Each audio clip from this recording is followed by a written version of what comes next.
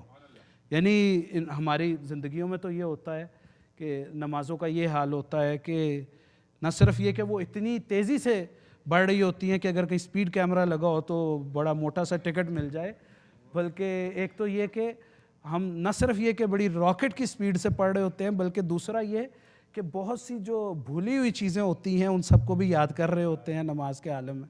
ہماری نمازوں کا تو یہ حال ہے.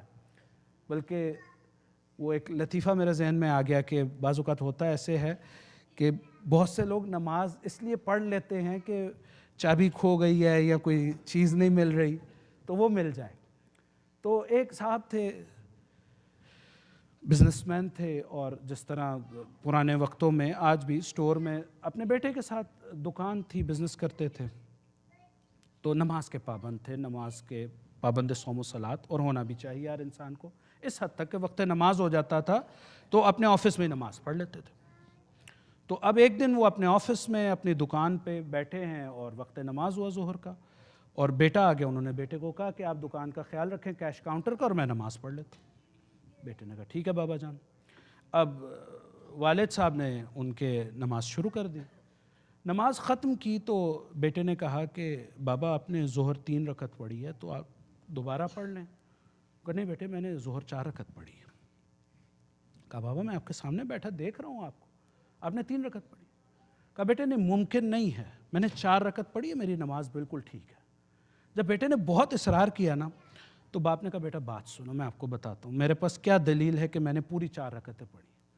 انہوں نے کہا میری 4 دکانیں ہیں اس بزنس میں، اور میں ہر دکان کا حساب 1 رکعت میں کرتا ہوں، اور میں نے 4 دکانوں کا حساب کر لیا ہے. تو اس کا مطلب یہ ہے کہ میری 4 رکعتیں پوری ہو گئی ہیں، لہٰذا تم فکر نہ کرو. صلوات بھیجے محمد علیہ. تو ہماری نمازوں کا عزیزان محترم یہ حال ہے.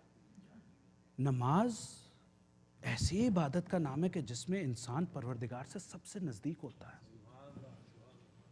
کل مجھے کانگریس مین بلا لے کہ جی آپ سے ملنا چاہتے ہیں، ذرا گفتگو کرنا چاہتے ہیں. میں 6 گھنٹے بیٹھ کے لکھوں گا کہ میرے پاس 15 منٹ ہے، میں نے کیا لکھنا ہے، کیا بولنا ہے، کیا بات کرنی ہے. پریزیڈنٹ بلا لے اور زیادہ. دنیا کی کوئی بڑی شخصیت مجھے ملا لے، یا اپنے جاب پہ آپ لوگوں کو اگر باس بلا لے، سی او بلا دے، مالک بلا لے کمپنی کا، کہ 10 منٹ کی ملاقات ہے، ہم سوچتے ہیں، بار بار ریویو کرتے ہیں اس 10 منٹ میں کیا کہنا ہے کیا کہنا ہے۔ نماز ہمیں موقع دیتی ہے کہ اس کائنات کے سلطان سے بات کریں، اپنے مالک سے بات کریں، یعنی جس کے سامنے یہ دنیا کے باس، یہ دنیا کے حکمران، یہ دنیا کی پوزیشنیں سب ہیچ ہیں، کچھ بھی نہیں ہیں، وہ خالق ہمیں دن میں 5 مرتبہ اپنے ساتھ گفتگو کرنے کا موقع دیتا ہے، اور ہم بھول جاتے ہیں ہم کس کے سامنے کھڑے ہیں۔ ایک دفعہ کل جب نماز پڑھیں اور تکبیرۃ الاحرام کہیں تو یہ سوچئے کہ کس کے سامنے کھڑے ہیں، یعنی اپنے باس کے سامنے ہم اس لیے متواضع رہتے ہیں نا کہ ایک فائنینشل یا ایک جاب کے حوالے سے، سیلری کے حوالے سے ایک میٹیریلسٹک انکریمنٹ یا فائدے کی امید ہے، وہ تو ہر چیز کا مالک ہے، یعنی کیوں دنیا کے سامنے اپنی پیشانی کو خم کریں جب اس کے سامنے اپنی پیشانی کو خم کریں جو اس باس کا بھی باس ہے، یعنی بلکہ اگر میں یوں کہوں کہ اس کی بادشاہت اور اس کے اقتدار کے سامنے دنیا کا کوئی اقتدار ہے ہی نہیں، یعنی وہ جس نے لے کر دینا وہ اس سے لے کر دے رہا ہے۔ یعنی عزیزان محترم، یہ پہلی سیڑھی ہے ہماری زندگیوں میں کہ ہم توحید کی طرف بڑھیں۔ یہ دنیا میں جتنے وسائل اور ذرائع ہیں یہ عارضی ہیں، یہ سب محتاج ہیں۔ پروردگار عالم قرآن مجید میں کہہ رہا ہے یا ایھا الناس انتم الفقراء الی اللہ، تم سب کے سب، الناس الف لام ناس کے ناس ویسے ہی لوگ، الناس جب آ جائے کائنات کا ہر فرد، ہر شخص، قرآن کہہ رہا ہے سب کے سب، بادشاہ ہو، وزیر ہو، سلطان ہو، بزنس مین ہو، بلینر ہو، ملینر ہو، انجینئر ہو، ڈاکٹر ہو، لائر ہو، سب کے سب، چھوٹے ہو بڑے ہو، انتم الفقراء الی اللہ، تم سب اپنے رب کی طرف، اللہ کی طرف فقیر ہو، ضرورت مند ہو۔ واللہ هو الغنی الحمید، صرف ایک غنی ہے، صرف ایک ہے کہ جس کو کسی کی ضرورت نہیں ہے، اللہ رب العزت۔ تو اس اللہ نے ہمیں یہ موقع دیا ہے، اس اللہ نے جو ہر قدرت اور پاور کا اختیار رکھتا ہے، جو ان اللہ علی کل شیء قدیر ہے، وہ ہمیں موقع دیتا ہے کہ آؤ اپنی حاجتیں پیش کرو، آؤ اپنی ضرورتیں پیش کرو، آؤ اپنی احتیاجات کو میرے ساتھ پیش کرو اور میں ان کا حل کروں گا۔ عزیزان محترم، یہی پیغام ہم دیکھتے ہیں کربلا کے ایک ایک درس میں، نماز نماز نماز۔ عصر عاشور کس حالت میں نماز پڑھی گئی؟ سجدے کی حالت میں۔ شہادت سید الشہداء کس حالت میں؟ سجدے کی حالت میں۔ اور یہی بات تھی کہ اپنے خالق سے اتنا قریب ہوئے حسین کہ اللہ نے کہا اے حسین، تو نے میری نماز کو بچایا، میں تیرے ذکر کو بچا لوں گا۔ تو نے میری نماز کو لوگوں میں، آج مجلس امام حسین میں یہ نماز کا ذکر کس وجہ سے ہوا؟ سید الشہداء کی قربانی کی وجہ سے۔ یعنی اللہ کہہ رہا ہے اے حسین، تو نے اپنی جان کو پیش کر کے تو نے میری نماز کو بچا لیا، اب قیامت تک میں تیرا نام لیتا رہوں گا۔ ہاں عزیزو، یہ اربعین کا دن میں نے کل رات بھی ذکر مصائب کیا، آج بھی کچھ ذکر کیا کہ کس طرح سے یہ اعلان فتح سید الشہداء ہے کہ یزید کے دربار میں جب بغاوت کا سا خطرہ پیدا ہوا نا، جناب سیدہ زینب کے خطبے ہیں، سید سجاد کے خطبے ہیں، اور تو اور اس ننھی بچی کے بین ہیں کہ جو ہر لمحے اپنے بابا کو یاد کرتی ہے۔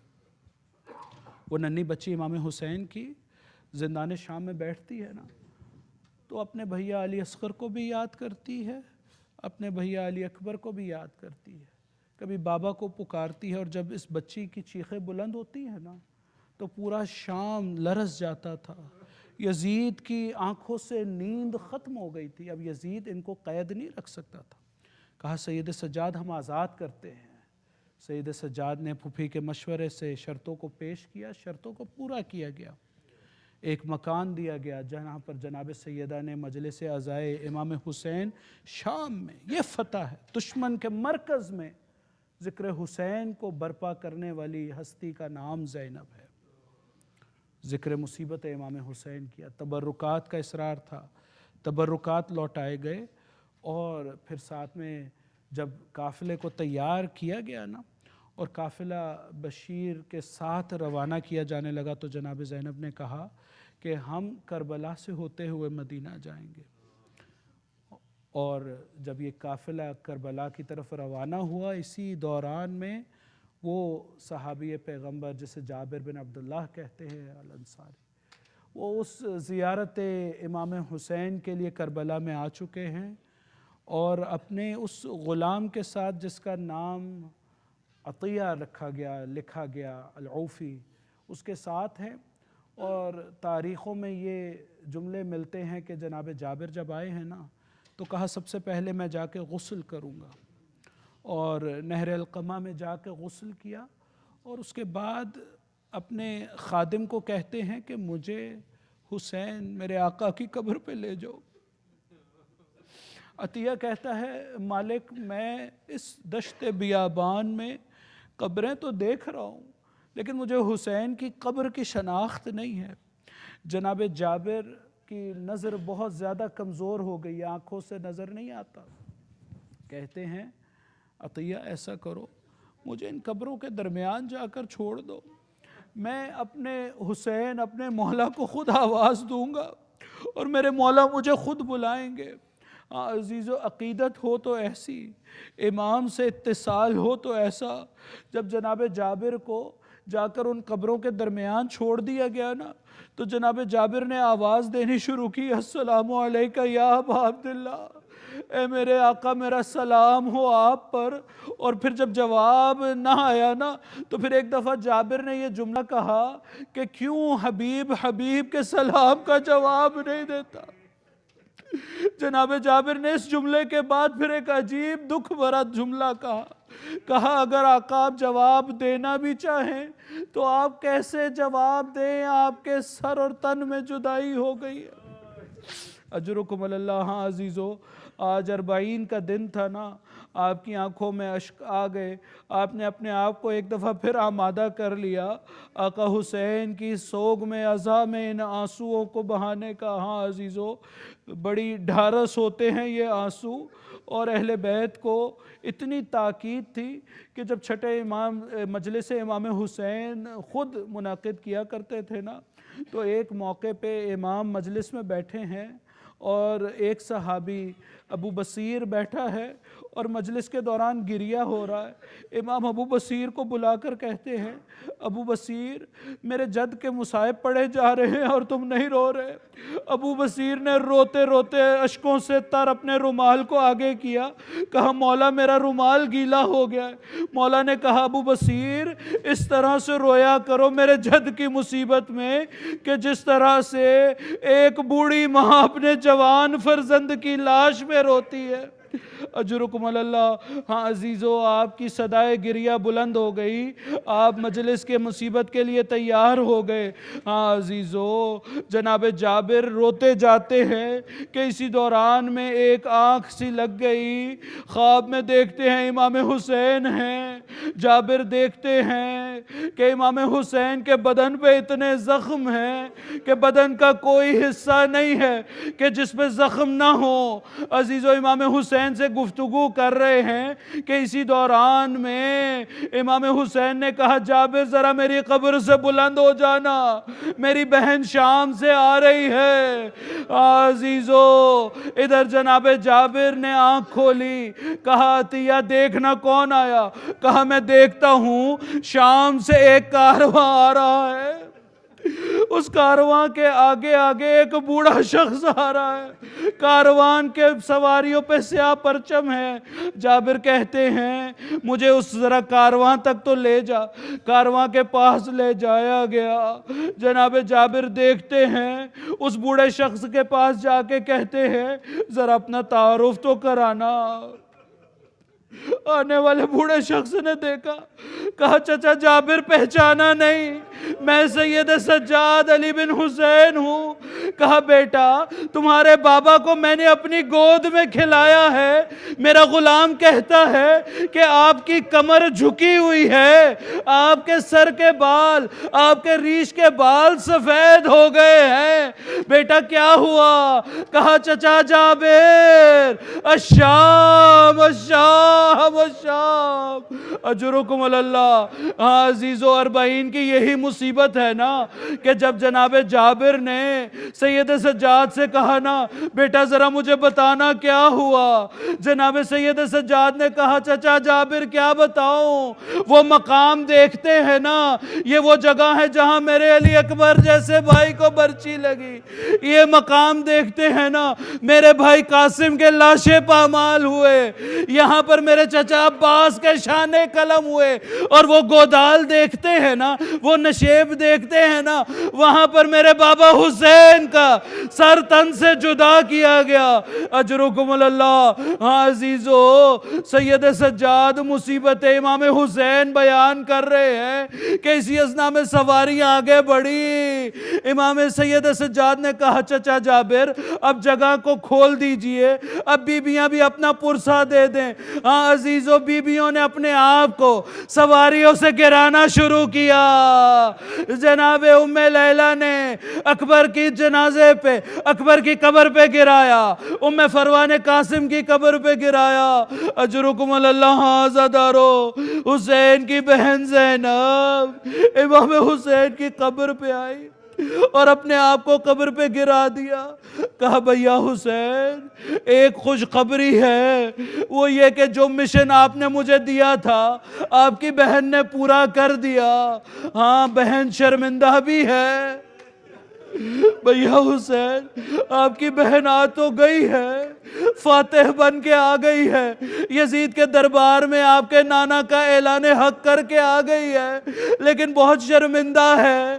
وہ ننھی بچی جس کی آپ نے مجھے تاکید کی تھی، جس کا کہا تھا بہت خیال رکھنا، زینب بچی کو ساتھ نہ لا سکی، بچی زندان شام میں سو رہی ہے۔ اجرکم اللہ۔ ہاں عزیزو، جناب زینب نے اپنی ابا میں سے امام حسین کے سر اقدس کو نکالا، کہا اب اس سر کو قبر کے ساتھ دفن کریں گے۔ عزیزو، بس آخری دو جملے اور آپ کا ذکر مصیبت تمام۔ جب یہ سارا عمل مکمل ہو چکا نا، بیویوں نے گریہ کر لیا، اب یہ کارواں تیار ہوا مدینہ جانے کے لیے۔ بس ایک منظر مدینے کا سنیے گا، آپ نے بہت گریہ کیا، اللہ ان آنکھوں پہ اپنی رحمتوں کا نزول کرے، کوئی غم نہ دے سوائے غم محمد و آل محمد کے، سوائے غم شبیر کے۔ ہاں عزیزو، جب اربعین کر لیا نا، اب یہ قافلہ مدینے کو چلا، تو مدینے پہنچنے سے پہلے امام سجاد نے بشیر ابن جزلم سے کہا، بشیر جزلم سے کہا ذرا مدینے میں جا کے آواز تو دینا کہ وہ کارواں جو بھرا گھر گیا تھا اب لٹ کے آ رہا ہے، وہ کارواں اس طرح سے آ رہا ہے کہ اب حسین نہیں ہے، اب عباس نہیں ہے، اب علی اکبر نہیں ہے۔ اور ہاں عزیزو، جب مدینے والوں نے یہ منادی سنی نا، تو سب مدینے والے آگے بڑھ کر آ گئے، جناب زینب تشریف لائیں، اب کسی سے نہ ملی، سیدھا اپنے نانا کے مزار پر، اور جاتے ہی ایک دفعہ کہا نانا آپ کی امت نے ہمارے ساتھ یہ کیا، کوفہ و شام کے حالات بیان کرنے شروع کیے۔ ایک دفعہ کہا نانا وہ حسین جو آپ کے سینے پہ سویا کرتے تھے، جو آپ کی پشت کے سوار تھے، میں 70 قدم پہ کھڑی تھی، الشمر جالسا علی صدر الحسین، شمر کند خنجر سے آپ کے حسین کے گلے پہ وار کر رہا تھا، اور زینب دیکھتی رہ گئی۔ الا لعنت اللہ علی القوم الظالمین وسيعلم الذين ظلموا أي منقلب ينقلبون إنا لله وإنا إليه راجعون۔ انہیں اشکوں بھری آنکھوں کے ساتھ اپنی اپنی حاجات کو پیش کریں۔ بار الہ تجھے واسطہ محمد و آل محمد کا اس ذکر کو ہم سب سے قبول و منظور فرما۔ بار الہ اس ذکر کے صدقے میں ہم سب کو زیارت امام حسین نصیب فرما۔ بار الہ آخرت میں شفاعت امام حسین نصیب فرما۔ بار الہ تجھے واسطہ محمد و آل محمد کا ہمارے والدین کے گناہان کبیرہ و صغیرہ کو معاف فرما۔ بار الہ جتنے مومنین مریض ہیں مومنات مریض ہیں بار الہ سب کو شفا عاجل و کامل عطا فرما. بار الہ جو تنگ دست ہیں وسعت رزق عطا فرما. جو بے اولاد ہیں اولاد صالح عطا فرما. جو پریشان حال مومنین مومنات ہیں پریشانیوں کو دور فرما. بار الہ جتنے مومنین مومنات یہاں پر تشریف فرما ہیں دلوں میں حاجتیں لیے ہوئے ہیں بار الہ سب کی حاجتوں کو قبول و منظور فرما. بانیان مجلس جو سپانسرز ہیں آج کی مجلس کے بار الہ ان کی دلی تمناؤں کو قبول فرما. بار الہ تجھے واسطہ محمد و آل محمد کا ہمارے مولا و آقا امام زمانہ کے ظہور میں تعجیل فرما. ہم سب کو ان کے اعوان و انصار میں سے شمار فرما. ہمیں ہمارے اہل خانہ کو عزیز و اقارب بچوں دوستوں سب کو دین مبین اسلام پر ثابت قدم فرما. ہمارے بچوں کو سیرت جناب علی اکبر و عنو محمد پر چلنے کی توفیق عطا فرما. ہماری بچیوں کو سیرت جناب سکینہ و زینب و ام کلثوم پر چلنے کی توفیق عطا فرما. بار الہ تجھے واسطہ محمد و آل محمد کا خاص طور پہ جو مومنین پریشان ہیں پاکستان میں سیلاب کے متاثرین ہیں یا دنیا بھر میں کائنات میں کوئی بھی انسان پریشان ہے مصیبت میں ہے تکلیف میں ہے بار الہ سب کی مصیبتوں کو تکلیفوں کو دکھ درد کو دور فرما. شیعان حیدر کرار دنیا کے جس کونے میں ہیں سب کے جان و مال عزت آبرو کی حفاظت فرما. ربنا تقبل منا انك انت السميع العليم آمين يا رب العالمين برحمتك يا ارحم الراحمين. اللهم صل على محمد وآل محمد. ماتم حسین.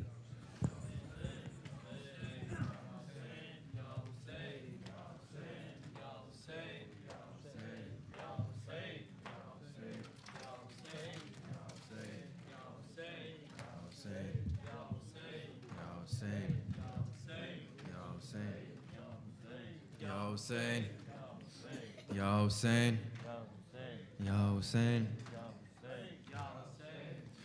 جب ہو کے رہا قید سے گھر جائے گی زینب. جب ہو کے رہا قید سے گھر جائے گی زینب. جب ہو کے رہا قید سے گھر جائے اب جب ہو کے رہا قید سے گھر جائے گی زینب. جب ہو کے رہا قید سے گھر جائے گی زینب. جب ہو کے رہا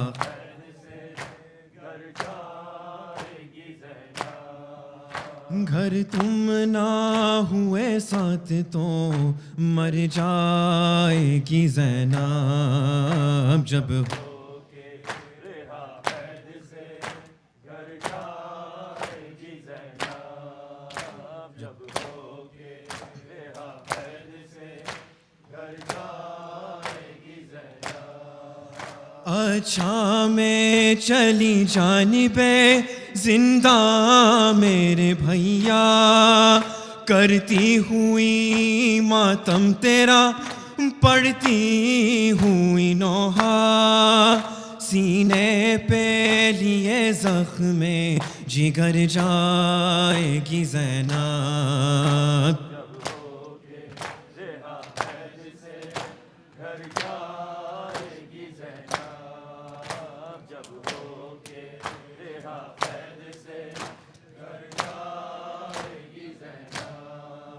تم قتل ہوئے اور اجل مجھ کو نہ آئی.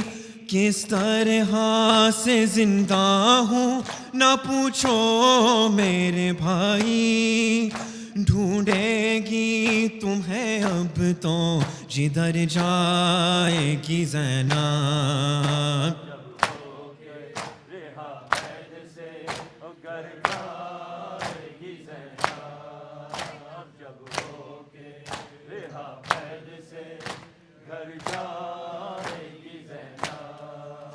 بھائی تیری مظلومی کی کھاتی ہوں قسم میں. باہر در زندہ سے نہ رکھوں گی قدم میں. جب تک نہ فنا ظلم کو کر جائے گی زینب.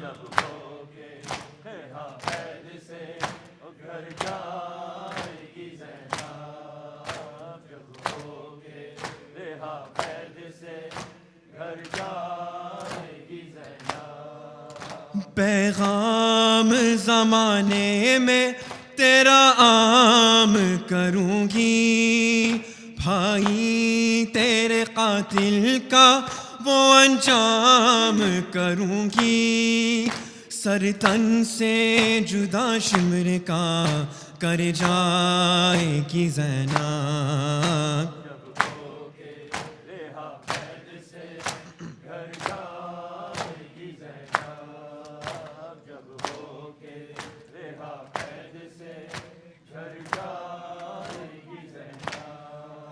جی کھل کے بھائی میں تجھے رو نہیں پائی، افسوس تیری لاش پہ میں ننگے سر آئی، معلوم نہیں یہاں سے کدھر جائے گی زینب،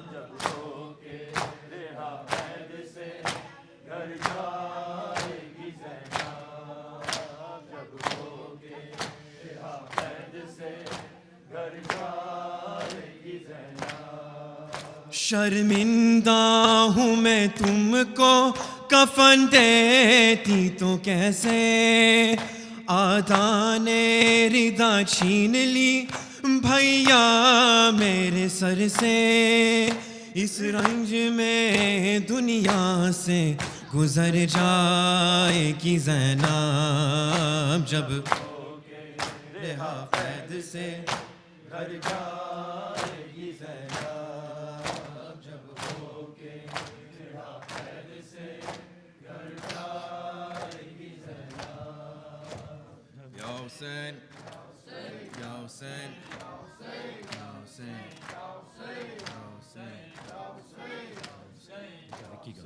یا حسین، اربعین ہے یا علی، اربعین ہے یا علی، اربعین ہے یا علی، اربعین ہے یا علی، اربعین ہے یا علی، اربعین ہے یا علی، اربعین ہے یا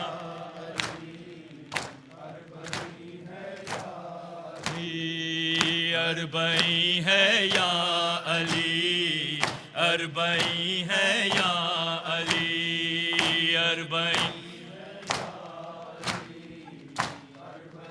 ہے یا علی، اربعین ہے یا علی، اربعین ہے یا علی، ہے یا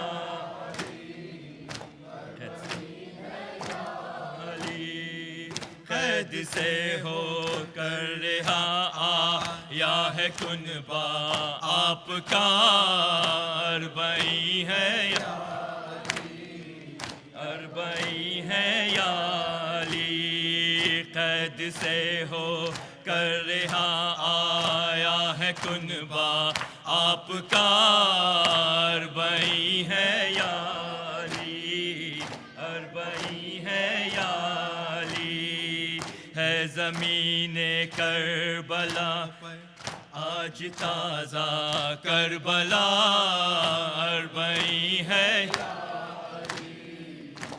علی، اربعین ہے یا علی، دیکھیے اب کربلا میں آج آ کر دیکھیے، دیکھیے یہ بھی منظر دیکھیے، دیکھیے اب کربلا میں آج آ کر دیکھیے، یہ بھی منظر دیکھیے، یہ بھی منظر دیکھیے، بے کفن بھائی کا لاشا اور بہن ہے بے ردا، اربعین ہے یا علی، اربعین ہے یا علی، اربعین ہے یا علی، اربعین ہے یا علی، زینب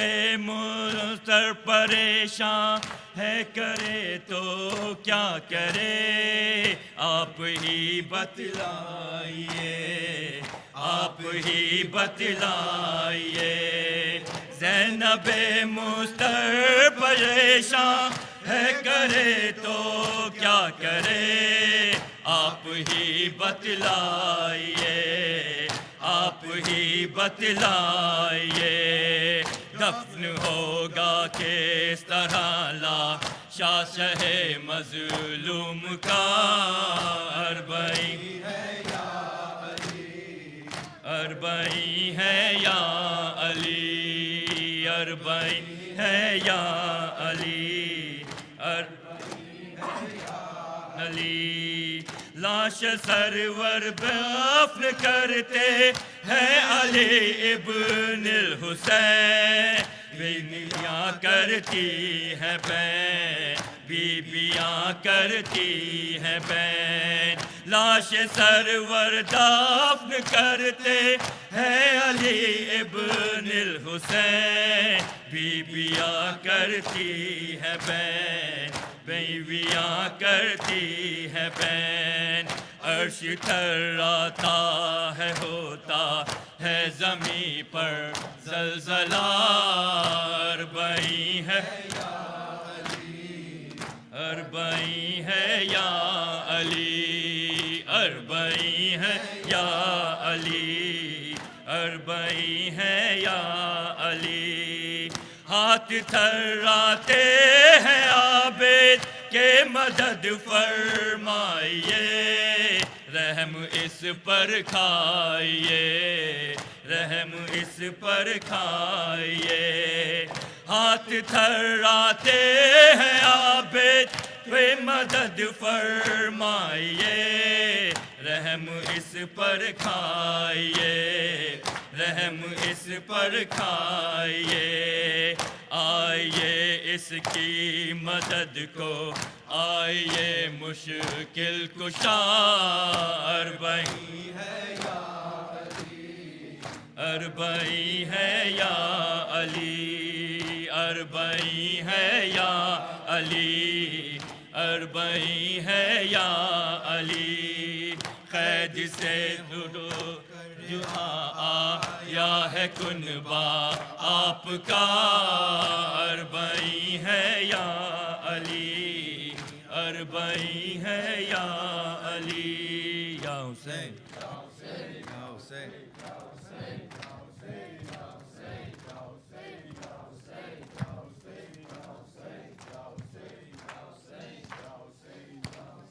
غم نکلتا ہے میرا میرے گالے ابا تیرے سجاگ پہ آئی ہے قیامت بابا غم نکلتا ہے میرا میرے گالے ابا تیرے سجاگ پہ آئی ہے قیامت بابا غم نکلتا میرا آلے ابا تیرے ساتھ آگ پہ آئی ہے قیامت بابا میں چلوں کیسے چلوں سارا میں چلوں کیسے چلوں سارا ہی بازار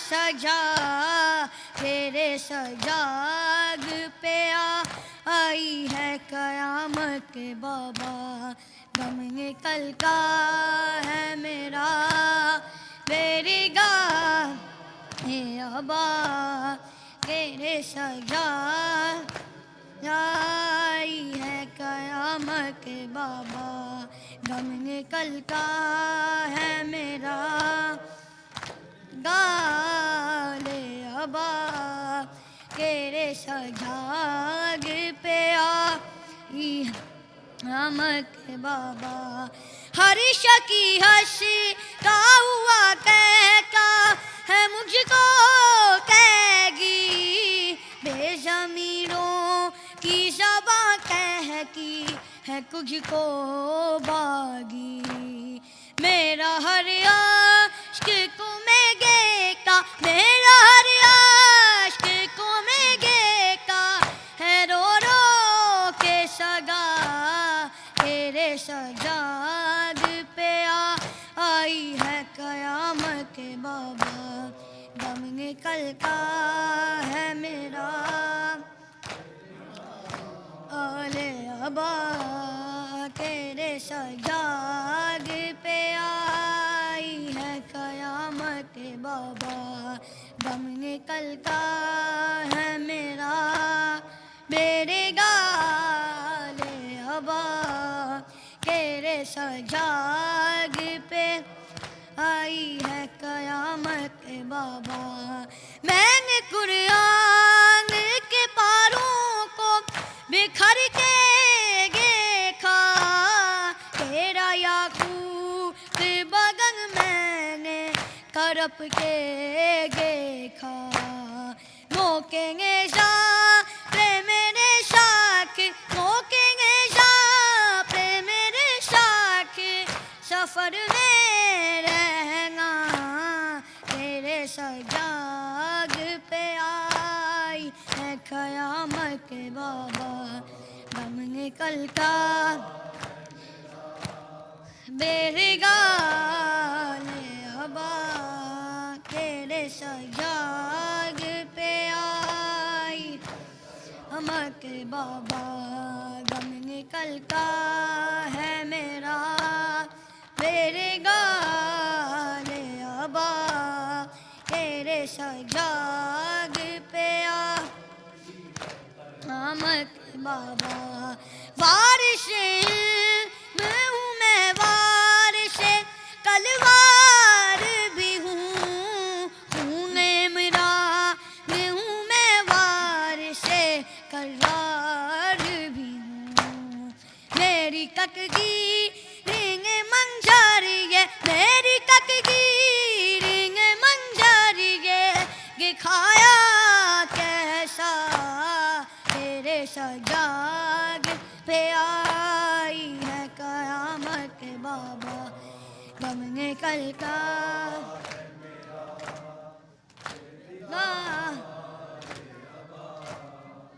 تیرے سجاد پہ آئی قیامت بابا دم نکلتا ہے میرا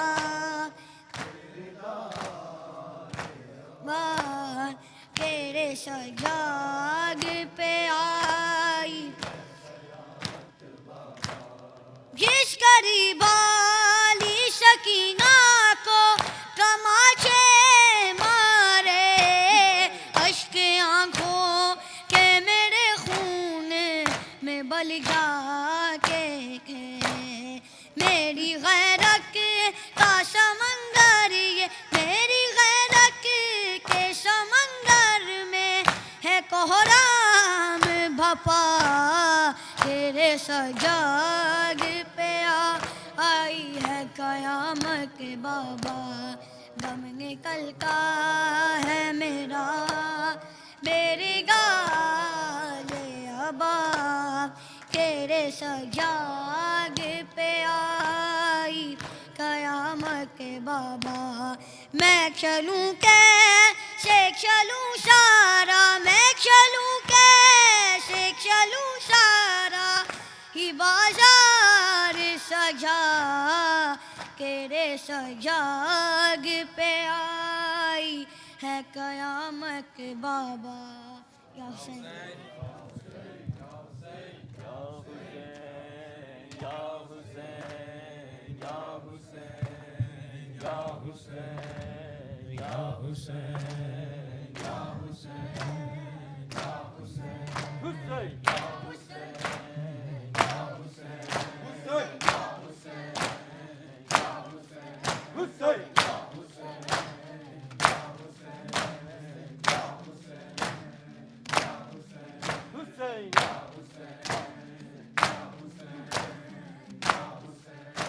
پڑھنا دے علی زینب آکھے منڈی کر بابا امداد دے، پڑھنا دے علی زینب آکھے منڈی کر بابا امداد دے، پڑھنا دے علی زینب آکھے منڈی کر بابا امداد دے، پڑھنا دے علی زینب آکھے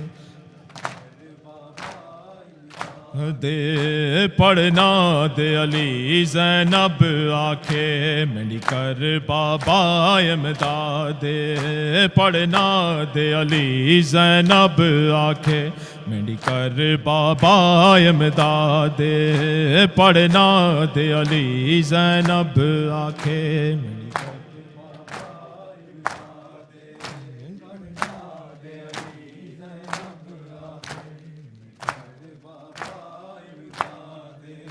میں تلیاں مل دی رہ گئیاں ہے بول دا نہیں سجا دے، پڑھنا دے علی زینب آکھے منڈی کر میں تلیاں مل دی رہ گئیاں ہے بول دا نہیں سجا دے، پڑھنا دے علی زینب آکھے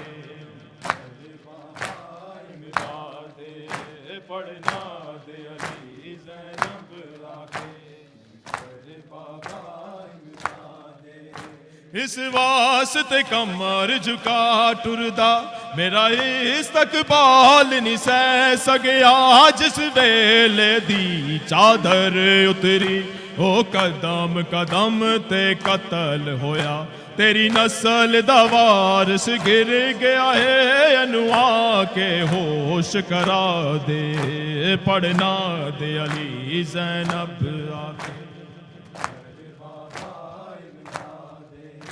پڑھنا دے علی زینب آکھے بابا امداد دے، پڑھنا دے علی زینب آکھے سن ہو کے بابا اجڑی دے خیبر نو چاون سوکھا ہے، زینب دے نال شرابی دے دربار چ جانا اوکھا ہے، ہر ظلم نو جیڑا سہ گیا ہے او بس مظلوم سجا دے، پڑھنا دے علی زینب آکھے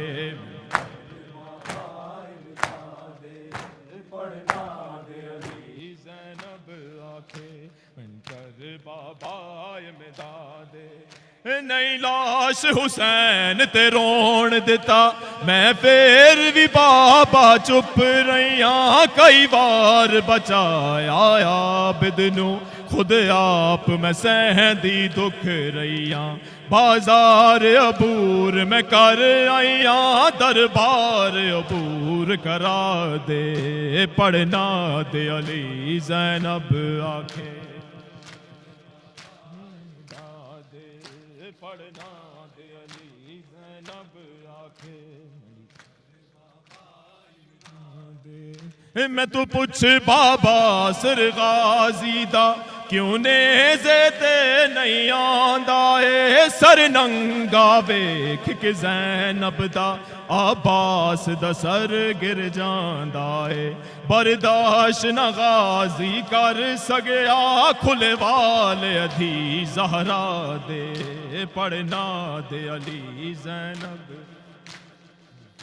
بابا امداد دے، پڑھنا دے علی زینب آکھے بابا امداد دے، تیرے پتر عباس دی چپ بابا مینو شام دے وچ لے آئیے، فریاد حسن اے کر دی سی سر ننگے زہرا جائیے، ایک چادر نجف تو لے آ تو اجڑی دے سر تے پا دے، پڑھنا دے علی زینب آکھے کر بابا امداد دے، پڑھنا دے علی زینب آکھے کر بابا امدادے میں تلیاں مل دی رہ گئیاں ہائے بھول دا نہیں سجا دے پڑھنا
صلی اللہ علیہ یا رسول اللہ، السلام علیک یا نبی اللہ، السلام علیک یا حبیب اللہ، السلام علیک یا خاتم النبیین والمرسلین، السلام علیک یا ابا الحسن علی ابن ابی طالب امیر المومنین، السلام علیک یا فاطمہ سیدۃ نساء العالمین، السلام علیک یا ابا محمد الحسن بن علی، السلام علیک یا ابا عبداللہ الحسین بن علی، السلام علیک یا ابا عبداللہ وعلى الارواح التي حلت بفنائك عليك مني سلام الله ابدا ما بقيت وبقي الليل والنهار ولا جعله الله آخر العهد مني لزيارتكم.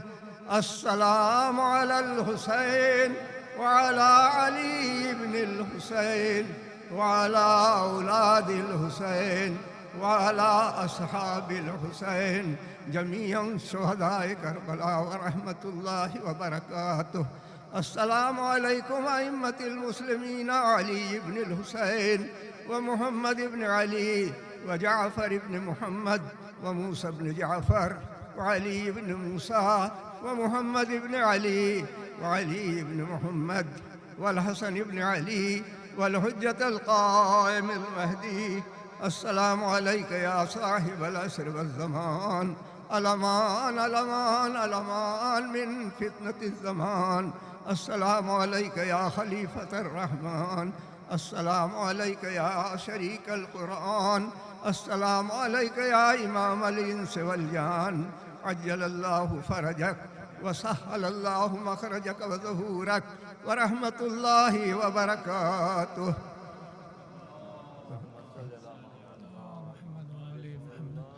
بسم الله الرحمن الرحيم. اللهم كن لوليك الحجة ابن الحسن صلواتك عليه وعلى آبائه في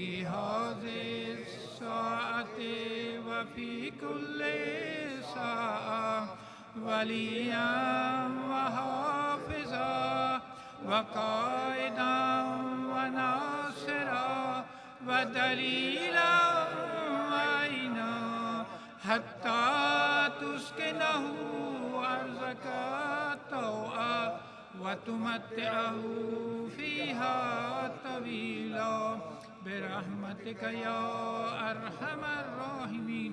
اللهم صل على محمد وعلى محمد وعجل